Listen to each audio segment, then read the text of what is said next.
나는 왜 항상 무언가 부족하다고 느낄까? 열심히 살아가고 있는데도 왜 마음 한 구석은 늘 허전할까? 이런 질문에 답을 찾기 위해 우리는 늘 불안한 마음으로 거울을 보거나 타인의 시선을 신경 씁니다. 어쩌면 우리 마음 속에는 늘 균형을 잡으려 애쓰는 저울 하나가 놓여 있기 때문일지도 모릅니다. 이 저울의 한쪽에는 우리가 이룬 것들, 즉 칭찬, 성공, 좋아요라는 무게추가 놓여 있습니다.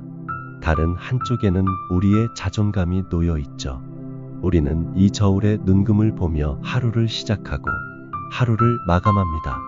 새로운 프로젝트를 성공시켰을 때 저울은 만족적으로 힘차게 기울어집니다. 하지만 작은 실수 한 번에 저울은 순식간에 부족함 쪽으로 텅 비어버리는 것을 느낍니다. 이처럼 우리의 가치를 결정하는 저울의 무게추는 우리가 원하는 만큼 쉽게 얻어지지 않고 너무나 쉽게 사라져 버리곤 합니다. 우리를 힘들게 하는 것은 어쩌면 자존감 자체가 부족해서가 아니라 우리가 자존감을 바라보는 시선에 무언가 잘못된 점이 있기 때문일지도 모른다는 생각을 해보셨으면 합니다. 다시 말해, 우리는 자존감을 외부의 조건에서만 찾고 있는 것은 아닐까요? 만약 당신의 자존감이 회사에서의 성과, 시험 점수, 누군가에게 듣는 칭찬, SNS 게시물의 좋아요와 같은 것들에 의해 결정된다면 당신은 지금 조건부 자존감이라는 덫에 갇혀 있을 가능성이 큽니다. 이는 마치 모래 위에 지은 집과 같습니다. 모래 위에 지은 집은 잠시 동안은 멋있고 튼튼해 보일 수 있습니다. 하지만 작은 파도 한 번에 흔들리고 강한 폭풍이 불면 순식간에 무너져 버립니다. 우리의 자존감 또한 이와 같습니다. 조건부 자존감은 일시적인 성공이나 타인의 칭찬으로 쉽게 세워지지만 외부의 조건이 사라지는 순간 순식간에 무너져 내리는 매우 불안정한 상태입니다. 이러한 조건부 자존감은 우리 삶의 아주 작은 부분부터 깊숙이 뿌리내리고 있습니다. 학창 시절에는 부모님이나 선생님께 너는 시험을 잘 봐야만 착한 아이라는 무언의 메시지를 받습니다. 성인이 되어서는 일을 잘해야만 능력 있는 사람으로 인정받죠. SNS에서는 멋진 모습을 보여야만 많은 좋아요를 받습니다. 이렇게 외부의 조건이 우리의 가치를 결정하는 환경 속에서 우리는 잘해야만 사랑받는다, 성공해야만 가치 있는 존재다, 이러한 규칙을 무의식적으로 내면에 새겨두게 됩니다. 하지만 기억하세요. 우리의 가치를 외부의 조건으로만 평가하는 한 우리는 절대 진정한 자유로움을 느낄 수 없습니다. 끊임없이 더 높은 파도를 견뎌야 하는 모래성처럼 우리는 항상 불안과 긴장 속에서 살아가게 될 것입니다. 그렇다면 어떻게 해야 이 불안정한 모래성을 벗어나 흔들리지 않는 굳건한 삶의 뿌리를 내릴 수 있을까요? 우리는 깨어지고 부서진 조각들에서 삶의 새로운 가치를 발견해야 하는지도 모릅니다. 바로 킨츠기의 철학처럼 말입니다. 킨츠기는 깨진 도자기를 버리는 대신 그 조각들을 금가루를 섞은 오칠로 이어 붙여 원래보다 더 아름답고 가치 있는 예술품으로 만드는 일본의 전통 기법입니다. 킨츠기로 복원된 도자기는 깨진 흔적이 사라지는 것이 아니라 오히려 금빛으로 빛나는 아름다운 무늬가 되어 그 도자기만의 고유한 스토리를 담게 됩니다. 우리의 자존감 또한 이와 같습니다.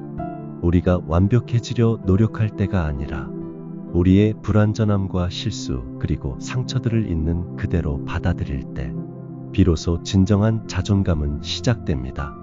우리 삶에 생긴 흠집을 가치 없는 결점으로 여기는 대신 그것을 킨츠기처럼 귀한 금빛으로 채워 넣는 것, 이것이 바로 무조건적 자존감입니다.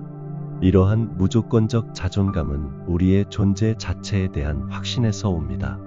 마치 단단한 뿌리를 가진 나무처럼 그 뿌리는 열매의 크기나 나뭇잎의 풍성함에 따라 흔들리지 않습니다. 비바람이 몰아쳐도 묵묵히 제자리를 지키며 존재 자체의 가치를 증명합니다. 자신을 향한 비난의 목소리를 멈추고 당신의 삶에 생긴 흠집들을 그저 바라보는 것. 그 작은 행위만으로도 우리는 이미 무조건적 자존감의 뿌리를 내리고 있는 것입니다. 그렇다면 어떻게 해야 불완전한 나를 온전히 받아들이고 굳건한 뿌리를 내릴 수 있을까요? 가장 중요한 실천은 외부에 있는 것이 아니라 내면의 비판적인 목소리에서 한 발짝 떨어져 서는 연습입니다. 우리 마음속에는 자신을 끊임없이 비난하는 내면의 재판관이 존재합니다. 이 재판관은 사소한 실수에도 가혹한 판결을 내리며 우리를 몰아세웁니다. 하지만 우리는 그 목소리를 억지로 없애거나 싸울 필요가 없습니다. 그저 그 목소리가 들릴 때, 내 안의 재판관이 지금 나를 비난하고 있구나. 객관적으로 인지하는 것만으로도 충분합니다. 마치 흘러가는 강물을 보듯 비판적인 생각이 떠오르면 그 생각을 따라가기보다는 그냥 흘려보내는 연습을 해보세요. 처음에는 어렵겠지만 꾸준히 반복하다 보면 그 목소리가 점차 힘을 잃고 우리는 비로소 그 목소리로부터 자유로워질 수 있습니다. 자신의 생각을 관찰하되 그 생각에 자신을 동일시하지 않는 것, 바로 불완전한 자신을 온전히 받아들이는 것입니다. 비판적인 생각은 그저 하나의 생각일 뿐 그것이 당신 자체는 아닙니다. 더 이상 외부의 조건에 따라 흔들리지 마세요.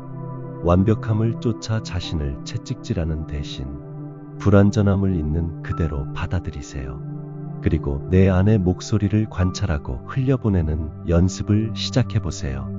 당신의 삶에 생긴 모든 상처와 금이 간 흔적들은 당신의 가치를 깎아내리는 것이 아닙니다.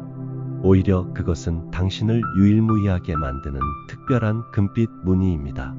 당신은 그저 당신이라는 이유만으로 이미 충분히 가치 있는 존재입니다. 오늘부터 당신의 자존감은 무엇으로 만드시겠습니까? 오늘도 당신의 하루가 더 당신답길 바랍니다. 지금까지 나답게 살아보기 나답살이었습니다.